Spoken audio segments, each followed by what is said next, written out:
আমি নতুন একটি সোফা সেট ঘরে এনেছি। আমার বোনের ছেলেটা কতটা খুশি হয়েছে। সোফা সেটে নিজে এসে বসে ভিডিও করতে দিচ্ছে, আনন্দ করছে, মজা করছে। তো ও হচ্ছে কিছুক্ষণ পরে আপনাদেরকে সোফা সেটে ঘুরে ঘুরে দেখাবে, মানে কীরকম আমি সোফা সেট কিনেছি, তার খালামণি কি কিনেছে। এখনই নেমে যাবে, এই এখনই নামতেছে, নেমে হচ্ছে আপনাদেরকে দেখাচ্ছে, সবাইকে দেখাচ্ছে আমার খালামণি এটা আনছে, এটাও আনছে, ঠিক আছে। যাই হোক, সবাই ওর জন্য দোয়া করবেন। আসসালামু আলাইকুম রহমতুল্লাহ বরকাতু। সবাই কেমন আছেন? আশা করছি ভালো আছেন। আমি আছি আপনাদের সঙ্গে প্রবাসী রিনা। ভিডিওর অর্ধেক পর্যন্ত এসে আপনাদেরকে সালাম দিলাম, কারণ ভিডিওর শুরুতে কিছু কথা না বললে সালামটা শুনতে কেউ চায় না। অধিকাংশ মানুষই সালাম যখন লং করে দেওয়া হয় ভিডিওটা টান দিয়ে চলে যায়, এরকম আমরা আছি তো, তাই না? তো আমি এই সোফা সেটটা কোথায় থেকে কিনেছি আপনাদের সঙ্গে শেয়ার করব। আমি এটা ঘরে এনে একদম ফিটফাট করে ফেলছি আলহামদুলিল্লাহ। যেই লোকে নিয়ে আসছিল সেই ভাইয়াটা এই সব ফিটফাট করে দিয়ে গেছে। অনেক ভারী, এটা হচ্ছে সেগুন কাঠের সোফা সেট। আসলে এই সোফা সেটটার দাম কত হতে পারে অনলাইনে আপনারা দেখবেন দাম কম বলে, এই বলে সেই বলে, কিন্তু আপনি কাছে যান তারপরে দেখবেন। এটা আমিও বাহিরে যখন ছিলাম অনলাইনে দেখতাম কিছু কিছু জিনিস কমে আছে। আমার বোনকে বলতাম এটা এত দাম, সে এত দাম, বলতো আপু যায়া দেখো। আসলেই সত্যি, এখন যায়া দেখি শোরুমে একদমই উল্টো পুল্টা। তো যাই হোক, আমরা হচ্ছে শোরুমে যাচ্ছি এখন সোফা সেট কিনতে। তো আপনারা দেখতে থাকেন আমরা আসলে কোথার থেকে কিনি। আমার হাজব্যান্ড আছে আমার সঙ্গে। আমার হাজব্যান্ড আসলে ক্যামেরায় বেশি একটা আসতে চায় না, আর আমিও আনি না। আসবে যদি কোনো দিন সফলতার মুখ দেখি। কথায় আছে না, অনেক বোনদেরকেই তো দেখি স্বামীদেরকে না দেখায় ভিডিও করে, তারপরে যখন দেখে সফলতা পেয়েছে। এটা আসলে আমি মনে করি একটি ভালো, কারো উপরে নির্ভয় না করে, কারো অপেক্ষায় না থেকে কেউ আমাকে দিবে তারপরে খাবো, কিন্তু নিজের ট্যালেন্ট, নিজের পরিশ্রম করে যদি 2 টাকা ইনকাম করে বাল বাচ্চা নিয়ে ভালো থাকতে পারে, সেটা মন্দ না। কিছু মানুষ এখানে হাদিস দেখাইতে আসবে, এটা হারাম, এটা হালাল। আসলে সে কতটুকু হারাম খায় সেটা একবার নিজেও চিন্তা করে না।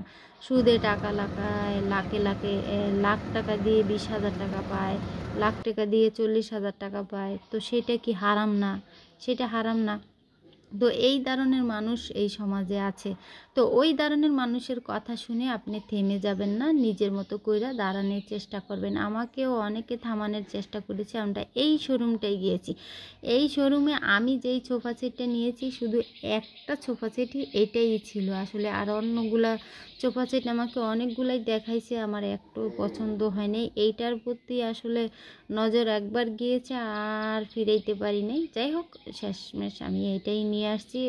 অবশেষে এটাই আমার ঘরে এনেছি আলহামদুলিল্লাহ। তো এইখানে হচ্ছে দাম দর করা হচ্ছে, যদিও আসলে সেই ভাইয়াদেরকে আমি সেভাবে ভিডিও করতে পারি নাই, কারণ অনেক সময় অনেক জায়গায় হচ্ছে ভিডিও করতে গেলে তারা বুঝে না, হ্যাঁ, ভিডিওটা কী জিনিস সেটা বুঝে না। তারপরে হচ্ছে লজ্জা লাগে। আমার হাজবেন্ড হচ্ছে ঘুরে ঘুরে দেখে, এই তো মালটা উঠায় নিচ্ছে ভ্যান গাড়িতে। তো আমার সোফা সেটটা কেমন হয়েছে কমেন্ট করে জানাবেন।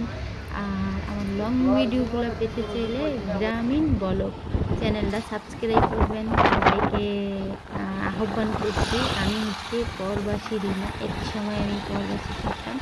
প্রবাসীর কথাটা আমি কোনোদিনও ভুলে যাব না, কারণ সেটা ছিল আমার সম্মানের জায়গা, সেটা ছিল আমার আত্মবিশ্বাসের জায়গা। কারণ সেখানে আমার কোনো পরিবার, আত্মীয় স্বজন কেউ ছিল না, তারপরেও আমি সেইখানে ভালো ছিলাম, আত্মবিশ্বাস নিয়ে গিয়েছিলাম। আত্মবিশ্বাসের মর্যাদা তারা আমাকে দিয়েছে আলহামদুলিল্লাহ।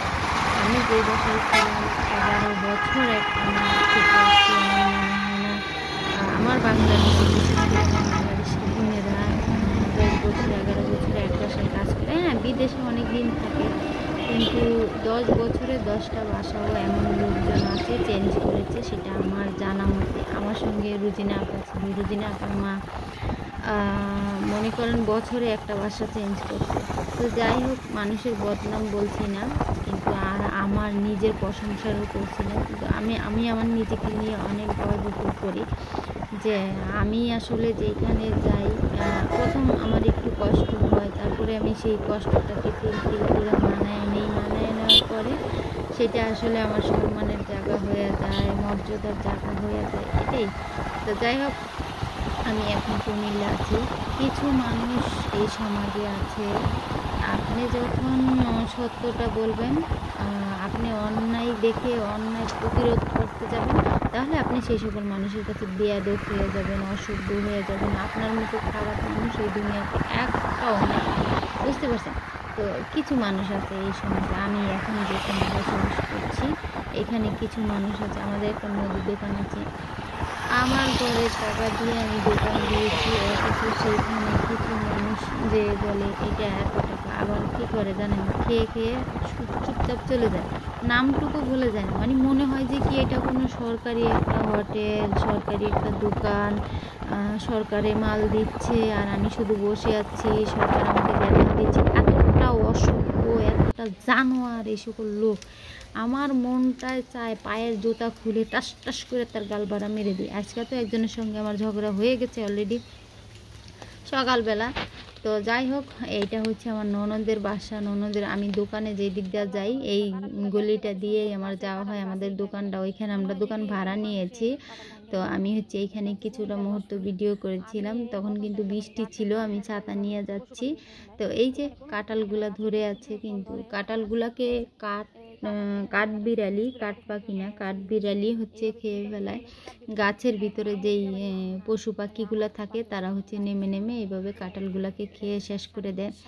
তো আমার ভিডিওটা যদি আপনাদের কাছে এক বিন্দু ভালো লেগে থাকে, লাইক কমেন্ট শেয়ার করবেন আর আমাকে একটু সাপোর্ট করবেন। আমার বোনেরা, আমার ভাইয়েরা, যদিও আমি নতুন এখানে, এখন নতুনই, যদিও আমি আরও 5-6 বছর আগের থেকেই ভিডিও বানাচ্ছি। আমি এখান থেকে আসলে 2 টাকার সফলতা পাই নাই একটাই কারণ, আমি হচ্ছে একটু পড়ালেখা করার মানুষ না, মানে পড়ালেখা করি নাই এক কথায়। পড়ালেখা এমন একটা জিনিস, আপনি যদি কিছু নাও বোঝেন, আপনার পড়ালেখা দিয়ে অনেক কিছু বোঝার চেষ্টা করতে পারেন। তো আমি সেইখান থেকে বলবো আলহামদুলিল্লাহ, আমি অশিক্ষিত হয়েও এই পর্যন্ত আমি এসেছি। এই জন্য আমি আমার নিজেকে নিয়ে গর্ব ফিল করি যে আলহামদুলিল্লাহ আমি একটা মূর্খ মেয়ে। সবাই ভালো থাকবেন, সুস্থ থাকবেন। আজকের ভিডিও